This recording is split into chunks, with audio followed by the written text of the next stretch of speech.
మిత్రులారా, నా ఇంకొక విజ్ఞప్తి, రోజుకొక గంట మనం అదనంగా పనిచేద్దాం.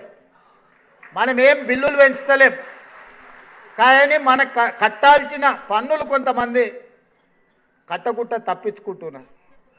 తప్పించుకున్నట్టు వాళ్ళని పట్టుకునే బాధ్యత మీదే, నాదైతే కాదు. ఆదాయాన్ని పెంచండి.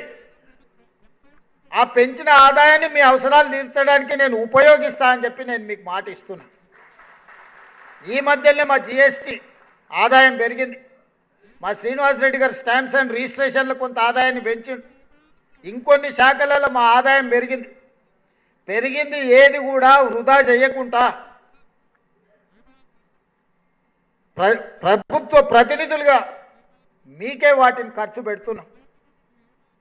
ఇవాళ ఇందిరమ్మ ఇండ్లు చిన్న ఆరోపణ లేకుండా 4.5 లక్షల ఇందిరమ్మ ఇండ్లు పేదవాళ్ళకి ఇస్తే దాదాపుగా 7 నుంచి 8 వేల కోట్ల రూపాయలు లబ్ధిదారులకు పంచిపెడితే అనా పైసా అవినీతి జరగకుండా చిన్న ఆరోపణ లేకుండా ఈరోజు ఆ పథకం అమలు జరుగుతుందంటే అందులో మీ శ్రమ లేదా?